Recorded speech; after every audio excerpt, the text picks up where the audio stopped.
Alright, what's up everybody? Peter Gilmore here with some really sad breaking news right here on the Metal Guy 669 channel.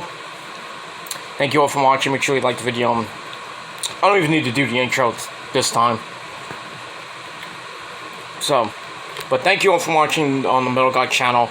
But like I said, we got some really sad, heartbreaking music news, and I just got off work and just checking my messages and on my phone and everything, and I got a really disturbing message from the missus. No, not that kind of disturbing message, but one of a legend, I'll just say this, a freaking legend has passed away today. And I can't believe she's dead. I can't believe it.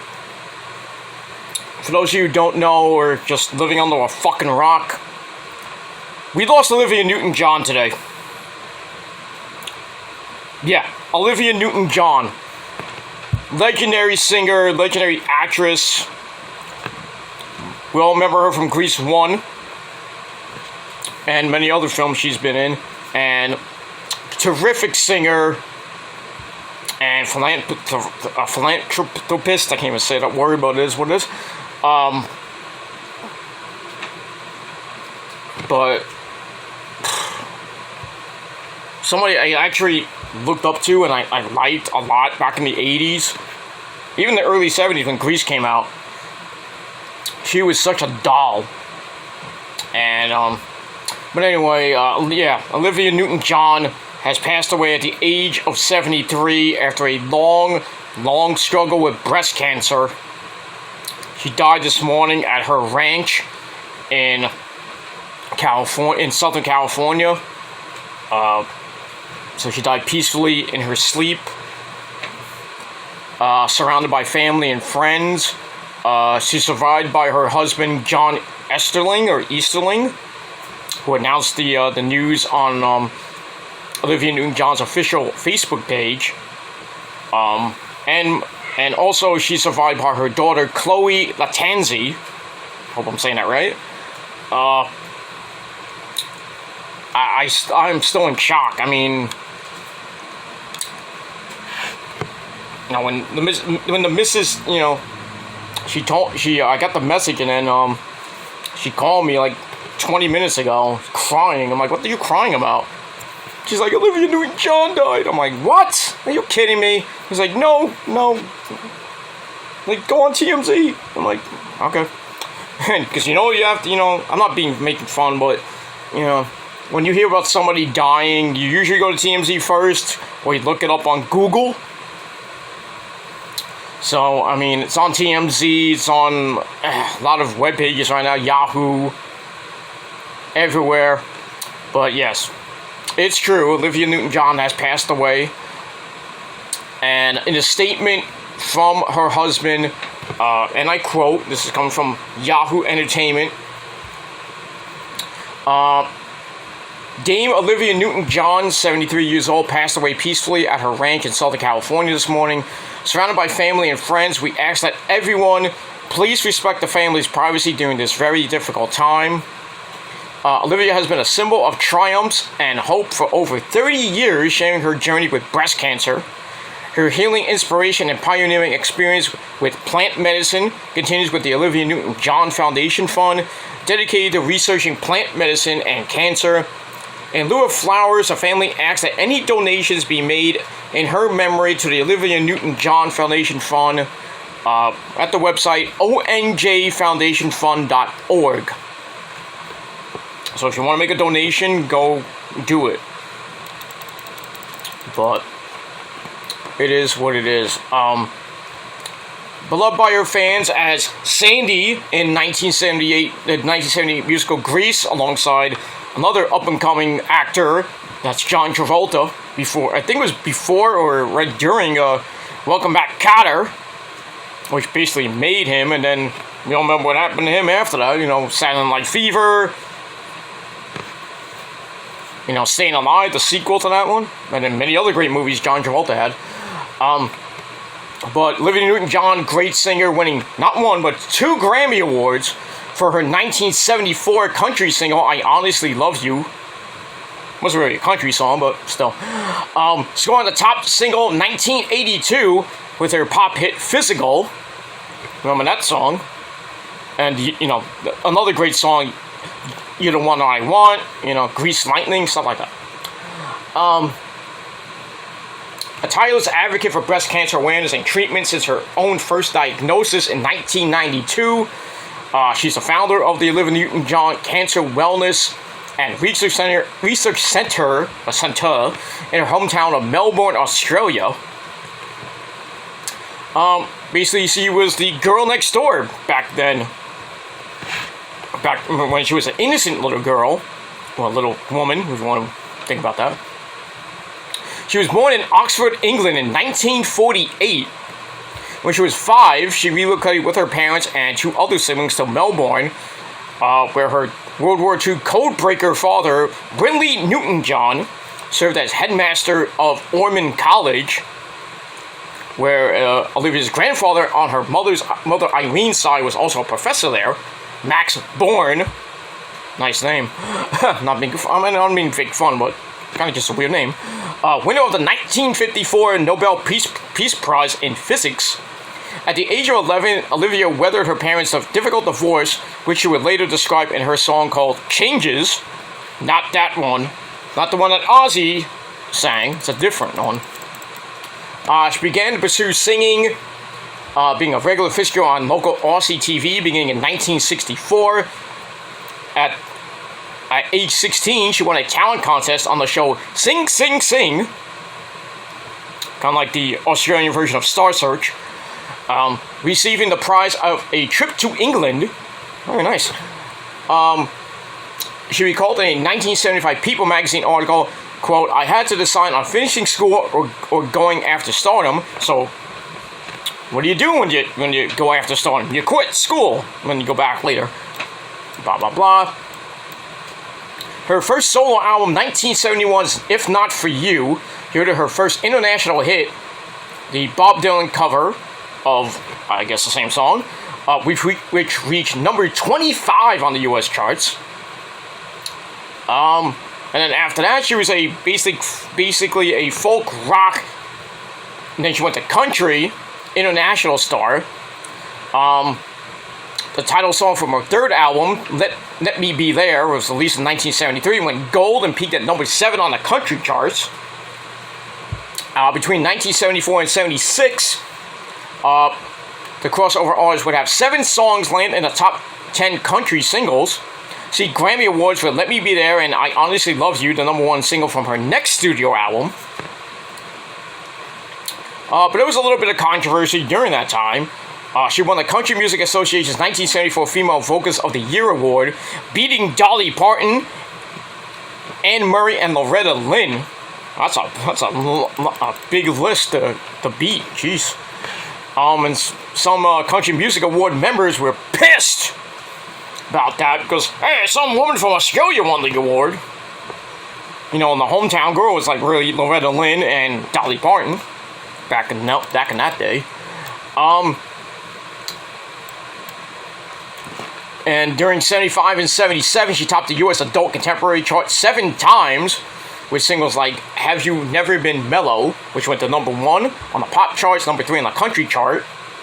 Other singles, Please Mr. Please and Don't Stop Believin', which was a precursor to Journey. I didn't know that. I'm reading it right now. It was a precursor to Journey? But Journey made it better, but just saying. And then 1978, she made her Hollywood film debut as Sandy in Grease, which was legendary. She was the cheerleader who got with the jock. What was his name in that damn movie? I forgot his name, but but it's John Travolta's character. I forgot his name. Vinny. I think not Vinny Barbarino. That's Cotter. I forgot his name. But anyway, blah blah blah. She was a virgin. She was like the girl next door. She meets John Travolta's character on a beach. They had a great summer, and then they go to the same high school. And then we see they have ups and downs and stuff like that. Then she meets like Frenchie and all the girls, booty school dropout days, the sleepover days, and then she penned that great hit, Honestly Devoted to You. Great song. Hopelessly Devoted to You, but same thing. Summer Nights with John Travolta. You're the One That I Want, also with John Travolta. Great, probably one of the greatest albums in the 70s. Well, one of the greatest, not the greatest, but never saw Grease. You need to watch that movie. She was also in Xanadu, which was a 1980s roller skating fantasy musical, which was a flop. But still, she walked away, had several hit songs, including the song Xanadu, and another song, Magic, another great song. She took one more stab at film stardom with Two of a Kind, a 1983 romantic comedy that reunited her with John Travolta. I haven't seen that one yet. That film also failed, and she basically was gone from film. But it did lead to Gene Kelly, another great person, introduced Newton-John to her first husband, Matt Lattanzi, a Xanadu dancer 11 years younger than her. They married in 1984 and had a daughter, Chloe, in 1986, and that marriage lasted for 11 years. So they broke up in 1995, obviously. Physical came out in 1981 when she was 33 years old. It was written by Steve Kipner and Terry Shattuck with Rod Stewart in mind. Why didn't they give it to Rod Stewart then? But it would have been really weird for Rod Stewart, the guy like Tonight's the Night guy, the guy who's always getting the chicks. That would have been really weird. But still, made it for her and went to number one. Spent 10 weeks at number one on the Billboard Top 100 chart. The video is just crazy.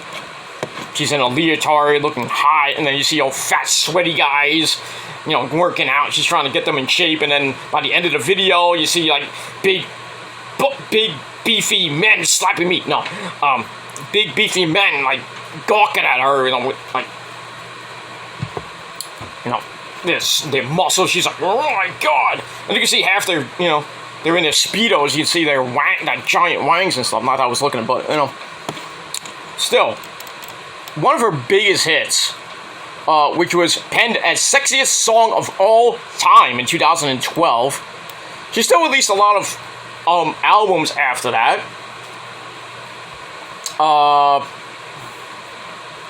But after that, she devoted herself to other ventures, including her Koala Blue sportswear boutique, founded in 1982 and stopped in 93, a wine label in 2002, a luxury hotel called Gaia Retreat and Spa, which opened in 2005. She has a cookbook in 2011 called Live Wise, or Live Wise.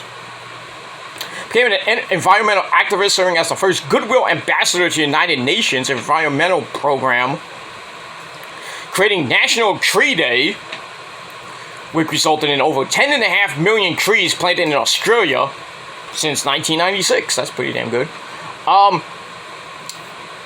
In 2014, she had a Las Vegas residency and 2 guest appearances on that great hit show Glee. She also wrote a book called Don't Stop Believin', which was released on March 19th of 2014. We got a lot of stuff about Olivia Newton-John that you don't know about, but I want to just give it out so people don't know about Olivia Newton-John can do that.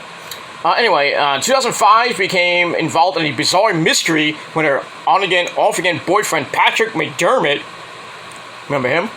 Some of you do, vanished during an overnight fishing trip.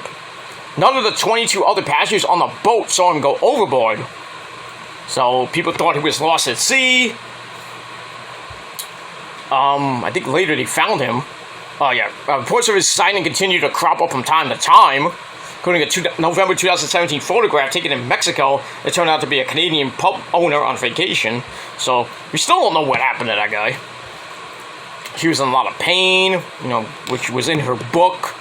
And then she married John Easterling, who's an Amazon herb company founder, and they got married in Peru in 2008.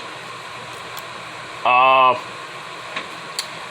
yeah, so she got cancer in 1992 and was going through a lot of that, kind of beat it after that. Then she got a second bout of cancer in 2013 in her shoulder, so it kind of spread from her boobie to her shoulder, but didn't really share it publicly. Then in May 2017, she announced that she had a tumor at the base of her spine. So she postponed a planned tour of the United States and Canada to seek treatment. And she said she'll be back later in the year better than ever. But she didn't resume the tour. She did show up for a Greece 40th anniversary reunion in August and a cancer fundraiser in Melbourne in September. See, anything else? Not really anything else I can really say. So that's basically all I got. That the article I'm reading from Yahoo Entertainment is basically saying. But anyway, that's all I gotta say for that. So leave me your thoughts and opinions. What do you guys think of Olivia Newton-John passing away today? Just a really bad shock. And that's all I gotta say about that. So I'll see you guys later. I have to go because I have other things to do right now. So thank you all for watching here on the Metal God 669 channel. I'll be back later with my Raw review on the Killer Demons channel.